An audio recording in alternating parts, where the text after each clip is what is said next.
Welcome to Dodgers Daily. I'm Casey Porter. I'm so glad that you decided to tune in. We have a great show for you today. It is cram-packed. Hey, not exactly the weekend Dodgers fans were looking for as far as the Los Angeles series with the Braves. Great action on the farm. So, hey, a lot to get to today. But before we do, just a reminder, we are open for business. If you or you know somebody who has a business that would like to help sponsor Dodgers Daily, we are open for business. So DM me, leave a comment, or you can email me at dodgersdaily73@gmail.com. That's dodgersdaily73@gmail.com, and I can give you all the pricing packages, and we can go from there. Also, don't forget to leave a like, interact with this video, leave a comment. Make sure that YouTube thinks that this is a video that is liked, so it'll get suggested more, get more views, and we can keep growing and keep doing what we love to do, which is providing content like this in the future. So let's not waste any more time. Let's get right to it, and let's talk Dodgers baseball.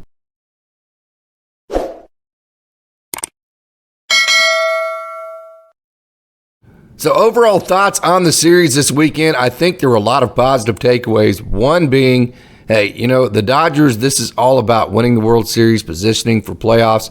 We saw the Dodgers go into Atlanta and win 2 out of 3. Atlanta comes into LA, wins 3 out of 4. So is home field advantage really all that big of a deal in the playoffs? It really just comes down to a matter of, hey, which team is hotter, which team is pitching better at that particular moment. So whichever team can position themselves to be playing the best baseball whenever the National Championship Series comes around. Let's hope that the Dodgers make it to the National League Championship Series, obviously, but it just simply comes down to who's playing better then. I don't think you can take away this weekend that necessarily the Braves are a better team. I think you can definitely take away that they have a more sure starting rotation, especially if Julio Urias is going to continue to pitch like he did, which, by the way, I'm just going to get this off my chest. Hey, man, every player hits rough patches. Every player, they have times. This game of baseball is very, very, very hard. It's a game that just knocks you down. It makes you keep getting back up. It hits you in the mouth. It's extremely difficult. There's a lot of negative outcomes that happen in baseball. It happens to every single player, and the more you play, the higher levels that you are exposed to, that you have to perform in, the more that happens to you. I get all that. So the results for Julio Urias, hey, they are what they are. It's a contract year for him. He's still a great pitcher. He's a guy that I would trust in a playoff setting. He's been there before. So he threw the last out of the 2020 World Series. So the results part of it, yes, they're alarming, but obviously as a fan, that makes you just kind of root for Julio to kind of figure it out and be in his corner. But whenever you have negative type mannerisms and you're just kind of giving off negative vibes, and then all of a sudden you don't back up home plate twice, that's the issues I had with Julio Urias coming out of all the frustrations. Hey, my frustrations, like I said, aren't with the results. This game is too hard for me to ever, those are the times where you need to lift guys up, not get frustrated with them. Where my frustration, again, my only frustration with him, I didn't feel like he handled his emotions. I think he let his emotions get to him to the point to where he then wasn't even doing, the things that you're supposed to do as far as like hustling and backing up home plate and doing all those things, which, hey, it didn't end up costing the Dodgers, which it could in the future. It didn't this time, but more so than anything, it's just a bad look, and this has been a team that has thrived on the next man up, thrived on having just a tremendous culture. I've talked a couple of times how this team upgraded big time in the offseason from a culture perspective, and so to have those kind of vibes coming off from one of your best pitchers, it's just not a match to what this team is. So, not a huge deal in an isolated setting, a situation where I think Dave brings them into the office one-on-one. They have just pretty much a casual conversation. Says, hey, man, we can't have this kind of, we can't have these kind of negative vibes. We can't have you not backing up home plate. You're a professional. Let's get this figured out and let's move on.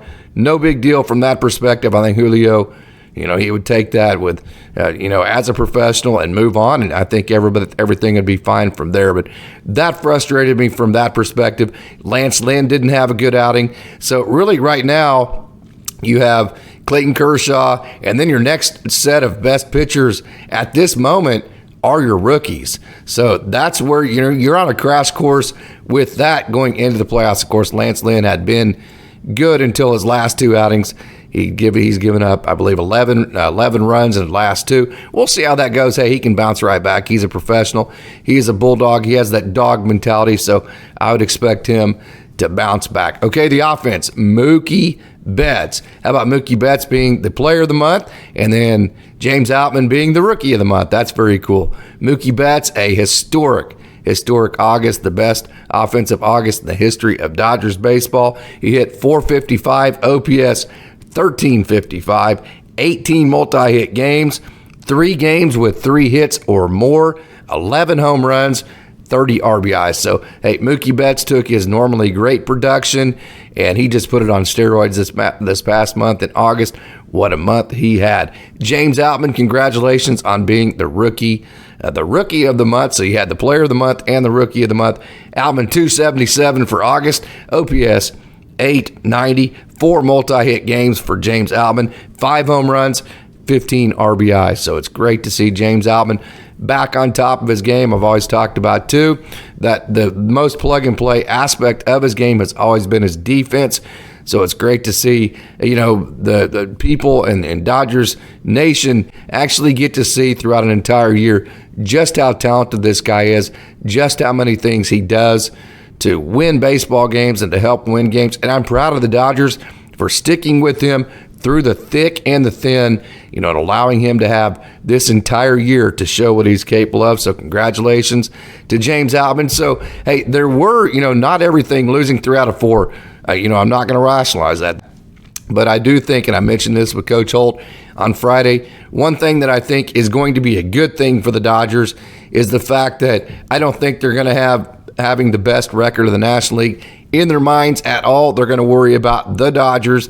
They're going to set themselves up for the playoffs, and I think that's going to be a net positive for them, because who's to say that having home field advantage through the playoffs is something that you want anyways? I know a couple people have mentioned that finishing second would probably give you the easiest path to the World Series anyways. Hey, and here's the thing, you're going to have to beat the Braves one way or the other, and we've seen, like I said earlier in the show, we've seen that the home field advantage has not mattered at all in this series this year. So I think the silver lining is the Dodgers are going to be able to focus on them and stop trying to chase the Braves, which, like I said, will overall be a net positive. Offense, they scored 7, 3, 2, and 3. So when you look at the overall numbers, not overly impressive, especially the last 3 games. Got to give the Atlanta Braves pitching a lot of credit. Atlanta Braves pitching staff, hey, that's the difference between them and the Dodgers right now.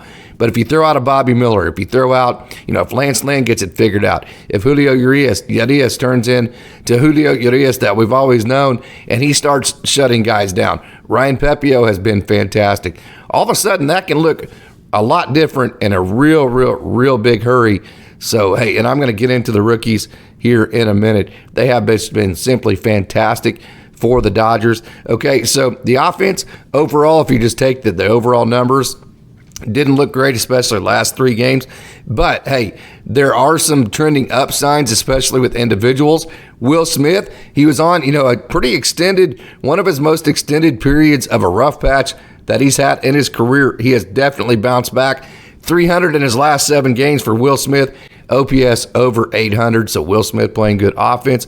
Max Muncy, 292. We've always talked about Max Muncy, low average but high production in terms of producing runs. Well, he's 292 in his last 7 games. OPS 982, 6 RBIs for Max Muncy, or 8 RBIs, I should say. Jason Hayward, he got off to the good start, then he struggled for quite a bit of time. Hayward has been hitting very, very, very well as of late. Last 7 games, Jason Hayward hitting .429.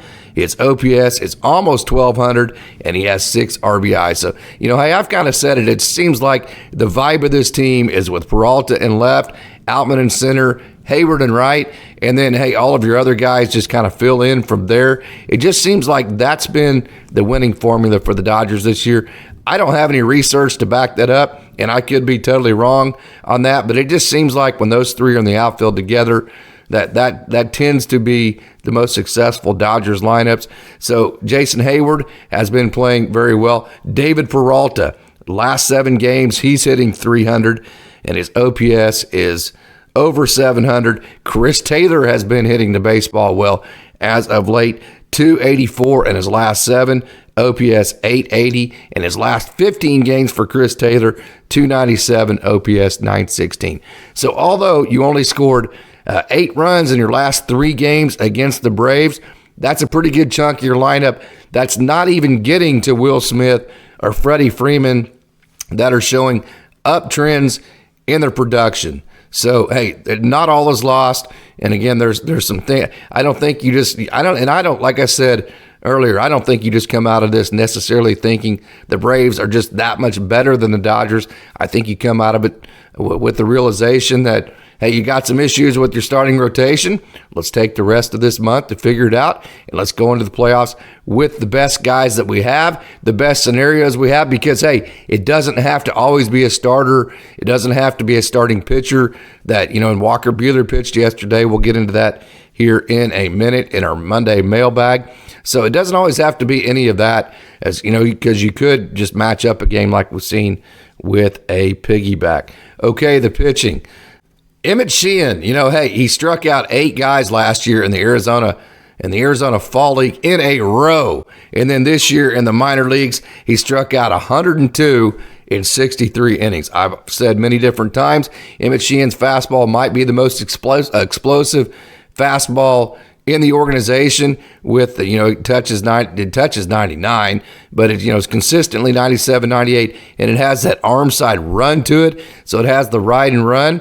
He's always been a high strikeout guy. It really wasn't translating the swing and miss to the major league level until recently. Okay, but how about 6 strikeouts in his last performance for Los Angeles, which was fantastic. So the swing and miss has showed up for Emmetsheehan. So there's one rookie. Bobbymiller, hey, how about him? He is turning into an ace. 7 innings, just 1 run, 1 walk, 3 hits, and 5 strikeouts. Bobbymiller averaged 98.9 on both his 4-seam and his 2-seam. I've said several different times about Bobbymiller. He's at his best when he's not trying to throw the ball through a brick. He's at his best when he's hitting 98. If he sits 98, that is his sweet spot, because then he's in the zone more. He was in the zone over 60% of the time with his 4-seam, almost 60% of the time with his 2-seam, so it becomes a very high strike efficiency pitch. And then also it gives him more movement, especially on that 2-seam. So he's getting more movement and more strikes, which means he's in the zone more, which means he's ahead in the count more, which means then he's able to get to that devastating off-speed stuff that he has, his changeup, his curveball, his slider, which I've said also many times that, hey, his fastball isn't necessarily his best pitch. His off-speed stuff is great, but obviously everything centers around the fastball, because when he's able to get ahead, like he did yesterday in the count with his fastballs by throwing so many strikes, then he's able to get really dirty with those off-speed pitches and really just kind of go fishing for a lot of swing and miss. So Bobbymiller was absolutely fantastic. The rookie pitchers recently combined between Michael Grove, Gavinstone, Ryan Pepio, Bobbymiller, and Gus Varland. Check out these numbers. Between those guys, their ERA is just 2.81 in their last 96 innings. Okay, so 92 strikeouts, 26 walks, just 78 hits. So if you take 96 innings, which I don't know if that would qualify right now, but if it did, okay, you're talking about a Cy Young winner. That's a pretty big sample size of work for those rookies. 96 innings, ERA just 2.81 in those 96 innings, 92 strikeouts, just 26 walks, which that's almost a 2.5 to 1 strikeout to walk ratio, 78 hits in 96 innings. That is some big time work from the rookie pitchers. That's why, hey, I've said you give these guys opportunity, you give them enough runway to get comfortable. This is the type of performance that you're going to see. These guys are that talented. In most situations, the rookies are actually more talented than your vets. It's just a matter of, hey, do you want to take that talent that hasn't, like Coach Holt said on Friday, that hasn't been in the playoff environments yet? Do you trust that over the veteran type situation? But the rookies have absolutely shown you that at this point, you should trust them. Again, I'm going to say it one more time. 96 innings. We're not talking about, hey, a performance or two. We're talking about a bunch of different innings for a bunch of different guys. 96 innings, ERA 281, 92 Ks, 26 walks, just 78 hits. So the rookies have been absolutely fantastic as of late. So if it was me, it wouldn't bother me at all to throw those guys out there because, hey, even if you don't win the World Series, if you give these guys that exposure in the playoffs, you let them get in front of the playoff crowd and feel that environment and the adrenaline. Hey, Bobbymiller, you're talking about a guy that went to Louisville, College World Series settings, and so not going to bother him to the point. I think it's actually going to make him better because he's going to use that adrenaline to, amp everything up just a little bit. These are guys that I think will be able to handle the moment. So, hey, we'll see, but wanted to throw those out there as far as the rookie numbers go and how well they have been pitching as of late. Okay, so that's pretty much my thoughts on the Dodgers and the Braves over the weekend. So, hey, it is Monday, so it's time for our Monday mailbag. So let's not waste more time. Let's get right to it, and let's get to our Monday mailbag.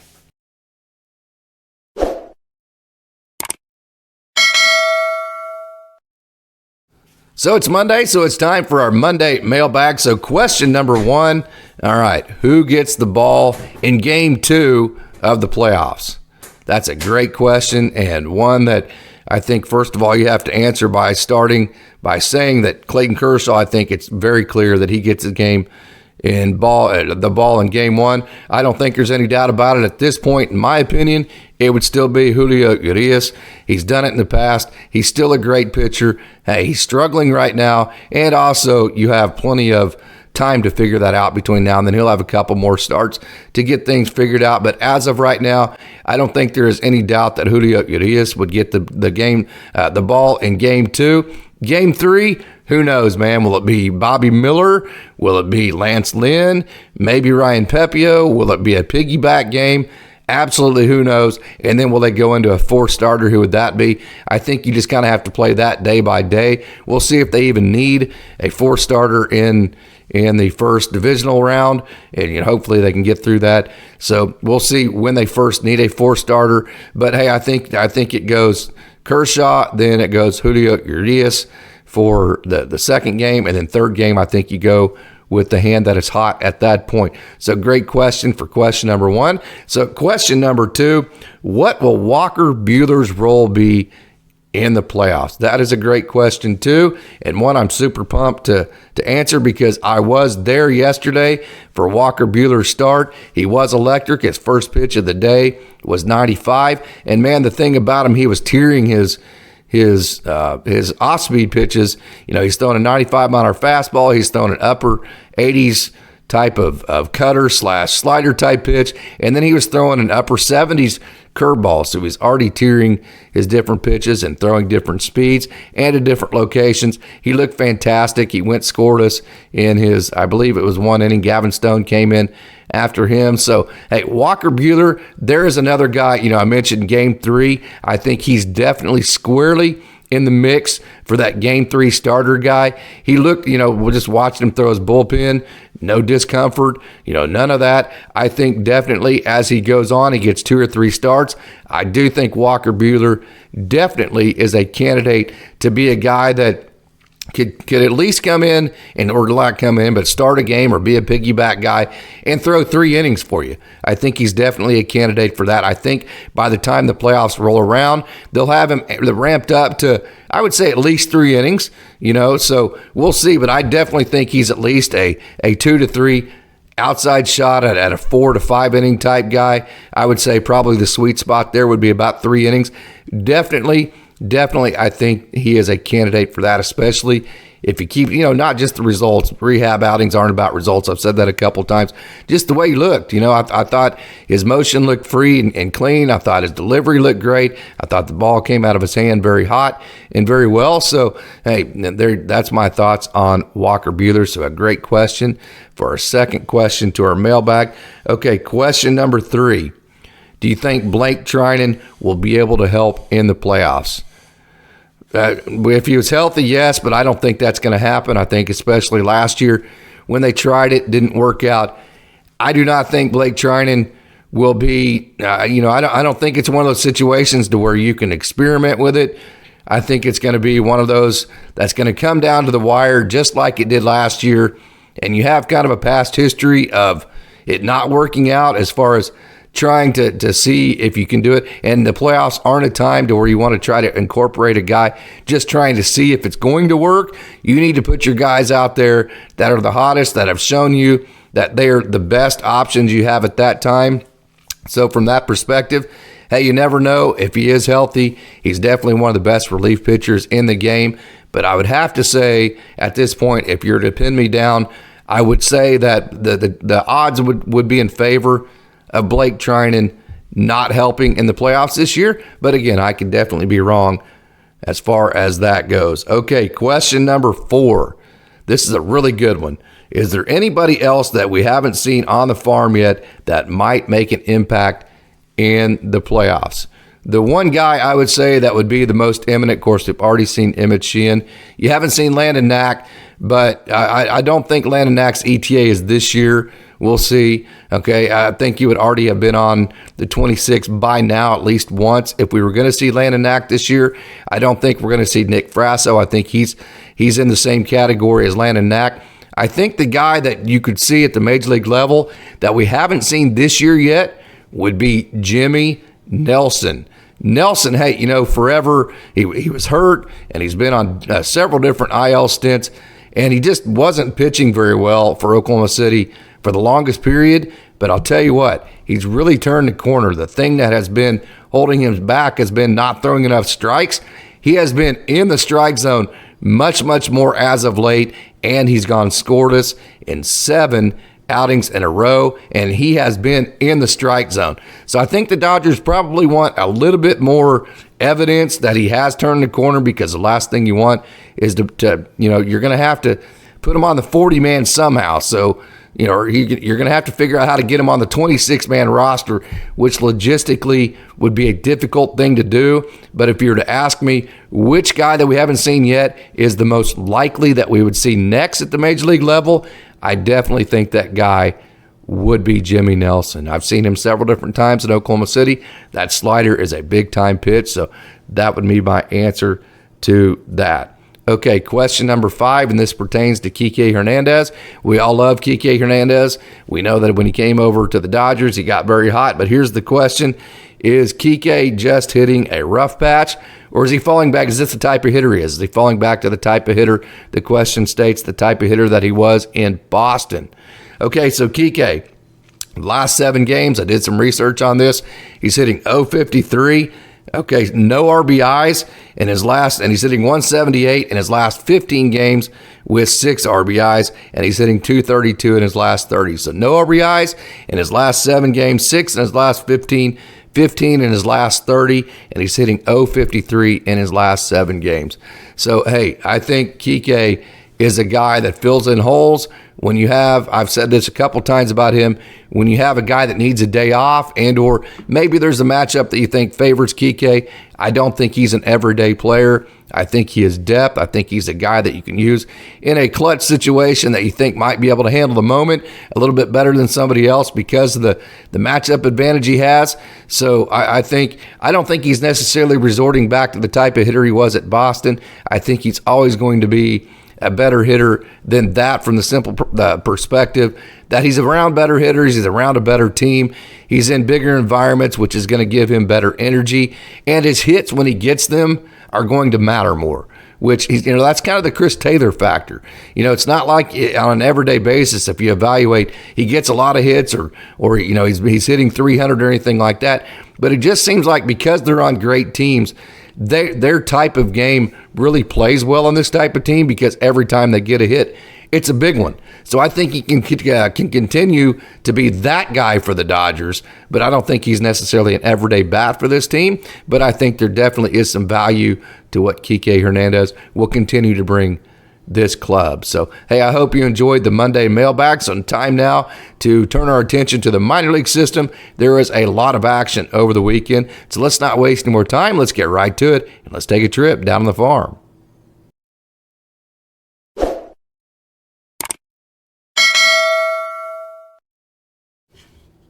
The Oklahoma City Dodgers had a weekend series with the Round Rock Express, and it was a good week for them. They went 4-2, 4-2 on the week, and they had struggled. Hey, this is Johnny DeLuca. Welcome back to the lineup, Mr. DeLuca. What a great catch in left field this was for the young man out of the Los Angeles area. We've seen DeLuca, at the major league level have success. That's Nick Frasso pitching there. We're going to get into him and his start here in a minute, but wanted to show you that great play from Johnny DeLuca. That was just simply a fantastic play. And like I said, Oklahoma City, they had a good weekend. They had been struggling coming into this week, but they got healthy this past weekend against the Round Rock Express. Nick Frasso, who you're seeing right here, lots to like about his last outing. He did give up a couple of runs, but he went 5.2 innings. That's the fourth time in his last 6 outings he's gone at least 5 innings. He gave up 3 runs. Like I said, he did give up some runs, but he had 2 strikeouts, 2 walks, 7 hits. His sinker, though, was 97.2. Slider hit 93, and both of those pitches were in the zone over 50% of the time. His ERA in 2 starts at the AAA level is just 2.31. It's 3.62 overall for the season. So, hey, lots to like with Nick Frasso's last outing with AAA Oklahoma City. Here's a look at recently acquired catcher Tucker Barnhart, and this is his first hit in the Dodgers organization. Barnhart was released by the Cubs on August 20th. He chose free agency. When you go into waivers, if you have enough service time, then hey, instead of having to accept a minor league assignment, then you can just turn it down and become a free agent.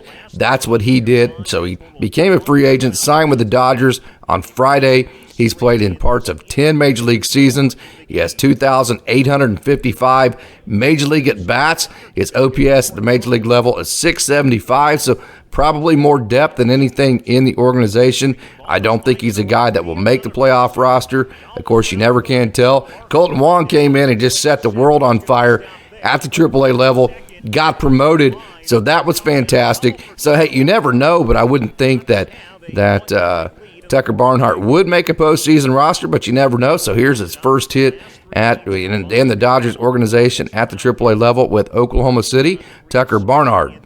This is 6'5" left-hander John Rooney. He opened on, I believe, Saturday for Oklahoma City. The days can kind of run together as you get a weekend going. Haven't talked to you since Friday. Went 2 scoreless innings, did not give up a hit. Rooney lowered his ERA to 3.40, and he's given up just 1 run in his last 6.1 innings.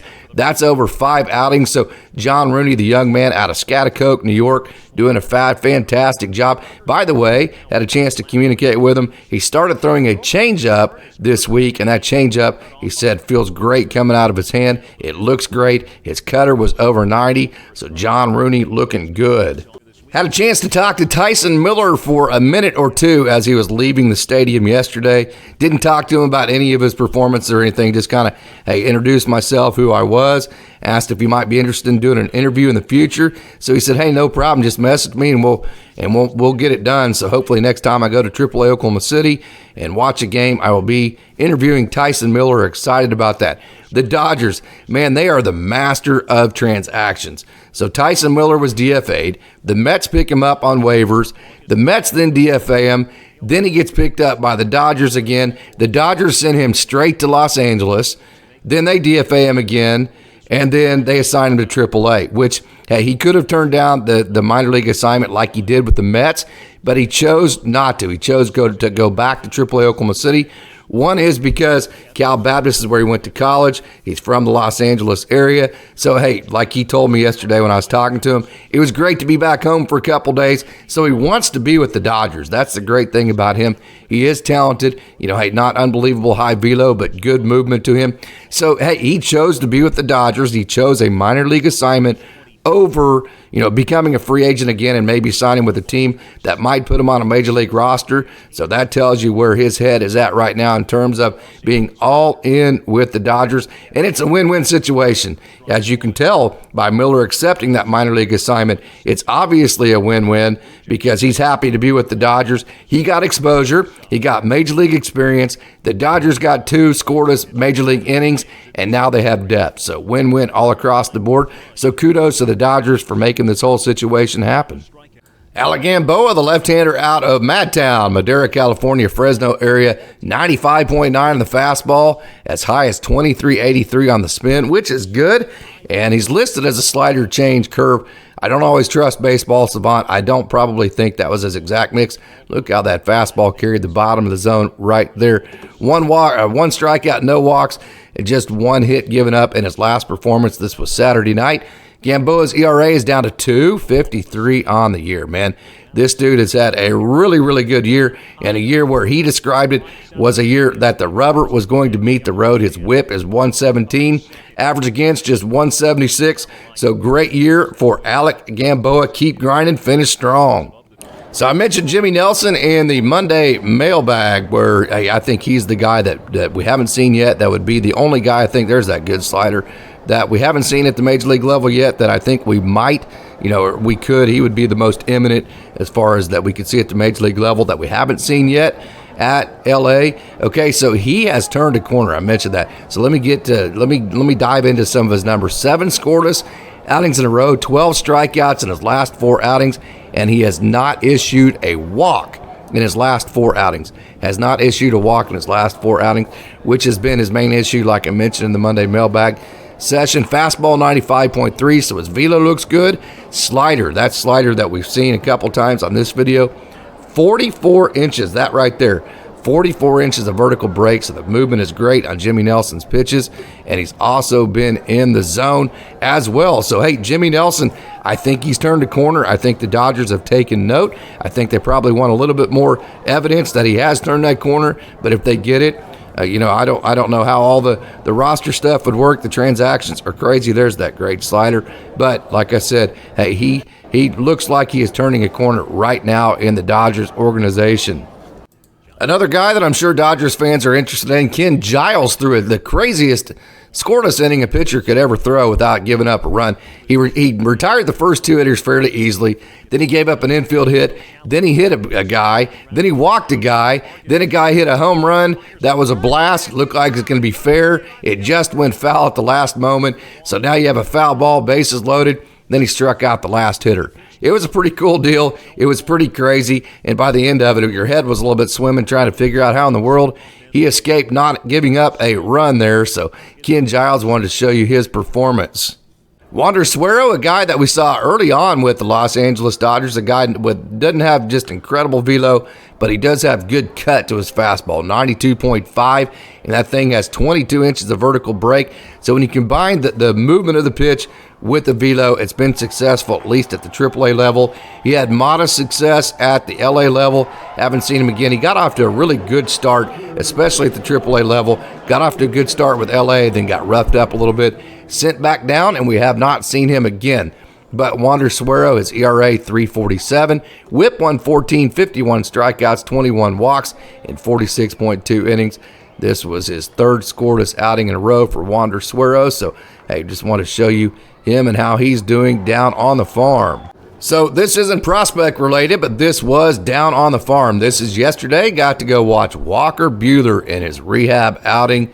And I got to sit behind home plate, got to watch him throw his bullpen, got to watch him do his long toss, got to do all that. Try not to get in their way. Lisa Johnson, Alex Friedman, they are so kind in giving me media passes and letting me have access to, before the game to interview guys, and then to also have access to watch their process. So, hey, that was super fun. Walker Buehler was 95 on his 4-seam, upper 80s on his cutter, 94 on his sinker, mid 70 on his curve, and 83 on his slider. So he was very good. Like I said, he tiered his different pitches. He had different speeds. He had the 94 on the sinker. He had the 95 on the 4-seam. Then he went all the way down to mid 70s on the curve, and he also had a mid 80s type slider pitch. So the mix was very good yesterday. Here is some of the live action for Walker Buehler. You can see the balls coming out of his hand pretty effortlessly, and it's that ride at the top of the zone's pretty good coming. Like I said, there's going to be some refinement to do, but I think you can see right here there is absolute zero laboring to that pitch right there, getting into the strike zone.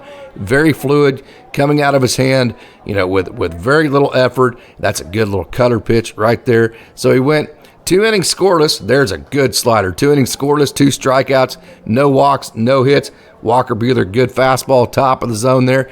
Great start to his rehab. We will definitely keep an eye on him. I don't think there's any doubt about it. He would solve a lot of problems if he could just, like I said earlier, just give you a 3-inning start, and pitch as well as you did yesterday. So Walker Buehler, good to see him in his rehab outing with AAA Oklahoma City. This is an open-faced look from the home run yesterday of Oscar Mercado, big dude that was released by the Padres. Great athlete. I couldn't believe how well he ran as I watched him run around the bases. The dude can pick him up and put him down. He has had success with AAA Oklahoma City, and he hit this home run yesterday for Oklahoma City, and it was an absolute bomb. Mercado, I've enjoyed watching him play, like I said, because he's one of those guys. It's always fun to see the injection of new talent come in at the minor league level, because there's just a different energy. They're excited to be there. It just brings just kind of, you get that monotonous of the everydayness. So it's been fun watching Oscar Mercado. There's his first home run. Good to see Miguel Vargas, who destroyed home run number 7. This was a base hit here, but he hit home run number 7 later in the game. And I'll tell you what, I was in the press box when he actually hit it. Right there, this is a good open face at bat for him. I was in the press box when he hit it, and I can tell you, all the people for the Oklahoma City Dodgers that run the pitch clock, that do all the social media work, and they do the scoreboard. I was in that room, and I can tell you, when he hit it, everybody in that press box was like, "Oh wow, he hit that ball to the moon." It was only listed at 392 feet. So whenever everybody found out about that, that it was only 392, they're like, man, that seems off, because, boy, it sure looked like, and, those people see every single pitch of every single game. They see every single home run that's hit there. And I'm telling you, they were very impressed with the home run he hit last night, listed at 102.9 off the bat. So wanted to give you a good look from the open face of Miguel Vargas. Super excited to get to see Gavinstone pitch again. Yesterday went 6 scoreless, gave up just 1 hit, 1 walk, and had 7 strikeouts. Stone touched 94.9 on his four seam, and his movement was 19 inches of vert. Here's a good look at him right there. 11 inches of horizontal break. A good look at his motion there. That's in between innings. And then here he is actually against the pitcher. I'm going to give you a from behind home plate view of him too as well, but I wanted to give you a close-up of what he looks like whenever he's actually in the stretch and he's competing, and the effort that he gives releasing the baseball. His cutter yesterday touched 93. It was end zone 54% of the time, so his cutter was definitely his best pitch yesterday. 25-26 on the spin for that cutter, so it was a good pitch. His sinker was 96.2. I love his sinker pitch. So, hey, using movement. I've said this all the time about Gavinstone. He's not a ride velo type guy. He is a movement guy. Work away from the barrels. Don't worry about the strikeouts. Just get it in the zone. Use the movement to get away from the barrels. That's the type of pitcher Gavinstone is. That's the type of pitcher he was yesterday. So I hope you've enjoyed the view from field level of Gavinstone and his outing with AAA Oklahoma City. And don't you know, backing up and piggybacking off of Walker Buehler, that gave him some extra energy and some extra excitement. Gavinstone. This is James Jones, left-hander. I was super excited to get some video of him close up. I've talked about his plight. I believe 35 years old, and he was an outfielder forever, and then tried to resurrect his career by becoming a pitcher. And here he is, just one step away from the major leagues. So I wanted to get good video of him. There he is. You can kind of see it's a slingshot type of deal. He's been throwing pretty well with AAA Oklahoma City. So, hey, his arm is live. His arm is loose. I wanted to give you a look at James Jones. So we saw the leather from Johnny DeLuca. How about the offense? He had 2 hits yesterday, 3 RBIs, and got on base 3 times. Johnny DeLuca, since returning off the IL, hitting .327 at the AAA level, OPS 1026, and he's 9 for his last 20 with 2 home runs, 4 doubles, 7 RBIs. So Johnny DeLuca playing absolutely great offense for AAA Oklahoma City. He's playing very good defense. I love the energy. Just an absolutely great athlete. I wanted to give you an entire at bat here just to kind of show you how hitters, I like to watch how hitters take, how they foul off pitch, just the whole thing. And then there's a base hit up the middle. So Johnny DeLuca is playing great baseball for AAA Oklahoma City. And finally, Justin Yurchak for Oklahoma City. 2 hits for AAA Oklahoma City. An RBI, was on base 3 times. Yurchak, I've talked about all the time. You know, that tweener guy doesn't hit a whole lot of home runs, but he's a first baseman. But he does hit very well.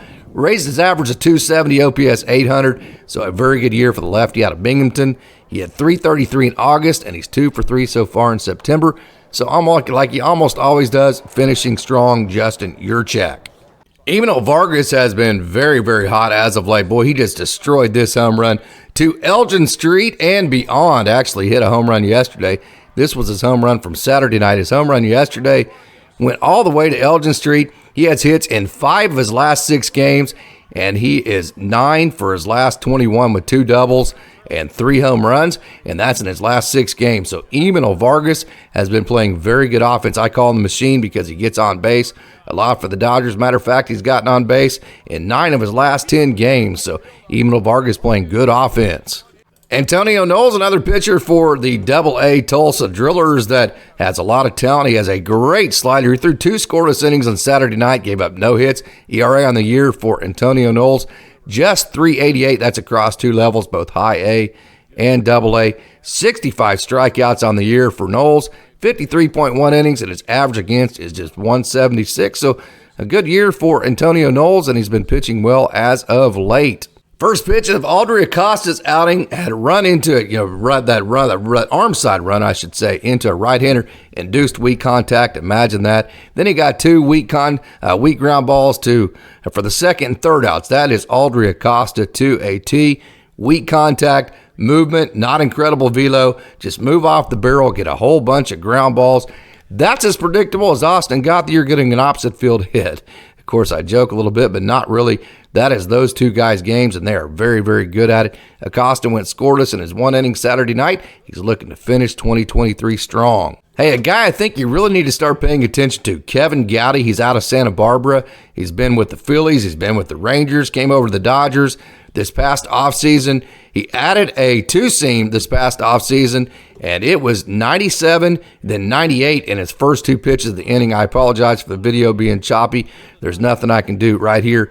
Okay, and I've sat next to the analytics people at Tulsa, and I can tell you that their radar gun in-house is accurate. So I do trust that 97. I do trust that 98. I trust the velo numbers that were being put up on that radar gun. So, hey, Kevin Gowdy's a guy that he's getting a lot of movement on his pitches. That is Austin Gauthier right there from his second base position in a shift. Hey, I trust those velo numbers at 97, 98. He's getting great movement. I'll bet you he's getting above 20 inches of both vert and horizontal movement with that sinker. So when you're talking about 97, 98 with that kind of movement, that's a guy that you need to start paying attention to. So Kevin Gowdy has been doing a great job. He's gone 6 of his last 7 outings scoreless.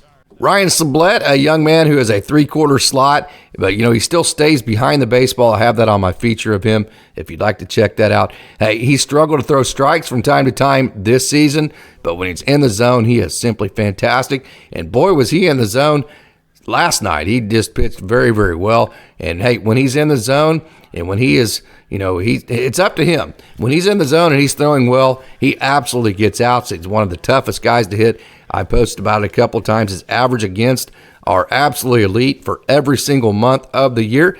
Just so, like I said, it's just up to him. Matter of if the ball is in the strike zone, and when it is, he is very, very, very good. Welcome back, Jose Ramos. Man, I tell you what, he takes that outer half of the pitch and he hits it up the middle to left center, and when he does that, it just looks so sweet. When things go right for him, hey, he had been on the IL from August 5th until the beginning of this month. He got activated again at the beginning of September. Today was his first hit back in his 3rd game. Once he got the lid off, he got 2 hits, so it was great to see Jose Ramos back in the lineup. These AA Tulsa Drillers, that's River Ryan there, coaching first base. That means that he pitched yesterday for River Ryan. So, hey, that's usually how they do it at the AA level if they don't have a coach available at the time, which Henny, their head manager, he has actually been having cancer treatments as of late, so he has not been in the dugout. So River Ryan coaching a little bit of first base. Hey, when things go right for Jose Ramos, you can see here, that's as sweet as it gets. That's that swing right there. And I love how he got to that inside pitch, stayed inside of it, and was able to get the barrel just dropped. He just really on that pitch, as you can see, just kind of dropped the barrel down to the ball Let me back it up just a little bit more here. You can see right there, inside pitch, just dropped the barrel right down to it, stayed inside the baseball, and hit it right back up the middle. So you got to like that from Jose Ramos. Yusniel Diaz continues to be one of the hottest hitters on the planet. He racked up 2 more hits last night for Tulsa. That's his 11th multi-hit game since the beginning of August, and he hit .390 in August last month. OPS 1208, and he's 4 for his first 8 so far in September. So Yusniel Diaz continues to be very hot at the plate for the AA Tulsa Drillers. Ben Kasperius had another good outing. Hey, I've talked on several different times that the results are going to come for Ben Kasperius, and we're starting to see it. He went 5 innings. He did give up 2 runs. Hey, that's a good start, though. He had 8 strikeouts, 2 walks, just 4 hits. And there's more results coming for this guy. I'm just telling you, the results are going to come for Ben Kasperius. He's been refining his mix all year long. Look at that breaking ball. And hey, he's always had one of the dirtiest repertoires of any pitcher in the organization, meaning the break on his pitches, the way that it breaks late, the tight spin, the way that it breaks hard, all that kind of stuff combined with the velo. He's always been extremely dirty. What's happened to him this year is he's really worked on refining all that and making it actually pay off in games, and he's starting to do that. And so the results train is coming for Ben Kasperius. Good to see Jake Pilarski back and doing what he does. We know he can throw over 100 miles an hour. And hey, the numbers don't necessarily look pretty for Pilarski, but by and large on this year, he has been very good. Matter of fact, he has 23 scoreless outings. And when you're a reliever, 1 or 2 bad outings can really skew your ERA. So I don't really necessarily worry about the ERA from that perspective. He's been pretty consistent throughout the year, and then he's also been hurt. And then, like for instance, last night, let me give you some context.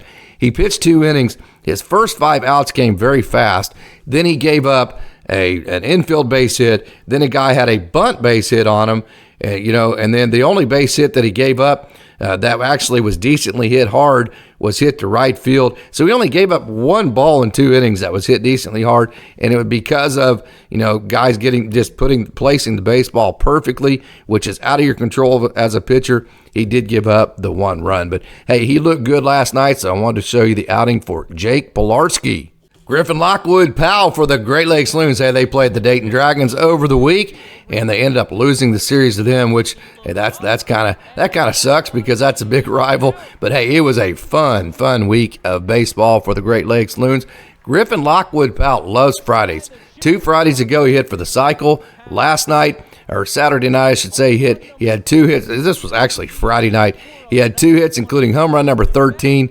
And hey, CMU, where he's from, Central Michigan, where he went to college, and Michigan State played football on Friday night. Mitchell Taransky, his teammate, is from Michigan State, so I'll bet they had a side bet or 2. Friendly wagers on the side of that game as well. So probably some good fun there. But hey, Griffin Lockwood Powell, they call him Lock, having a very good year for the Great Lakes Loons.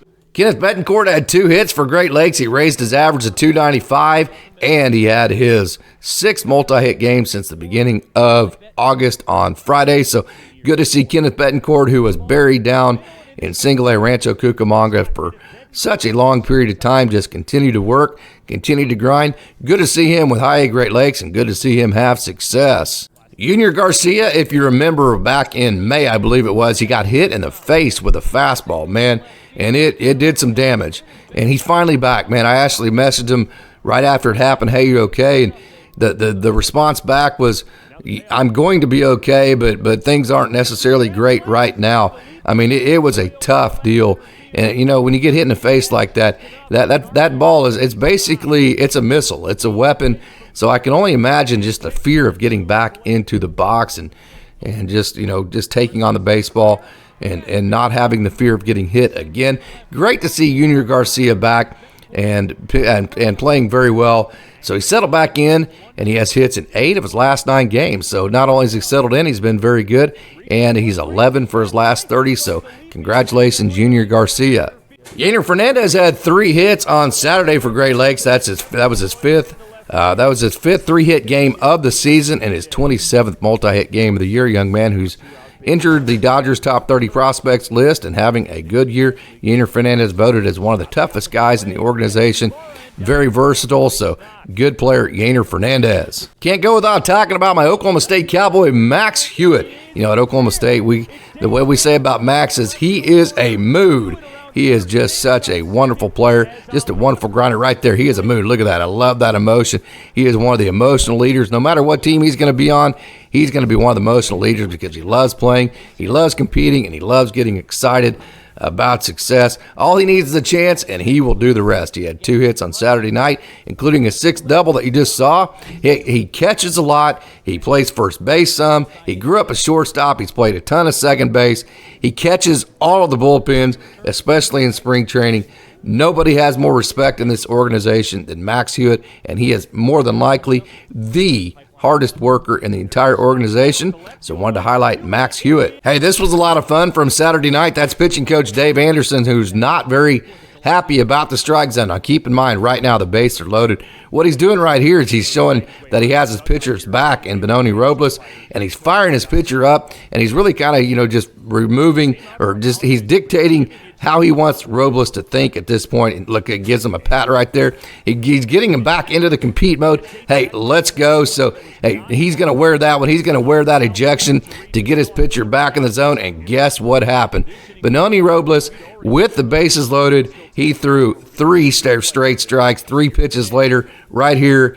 Good afternoon, good morning, and good night. Benoni Robles got out of the inning. That was a lot of fun. The Maytag, Jack Dreyer, threw true to one very dramatic inning. You can see it right here. I just wanted to show you that one pitch because the emotion. Boy, what a year he's having. 2.35 ERA, average against 169, 76 strikeouts, 53.2 innings. And boy, has he been just awesome to watch with that emotion right there. Young man out of Iowa. They call him the Maytag because his last name is Dreyer, Jack Dreyer. So definitely wanted to show you that.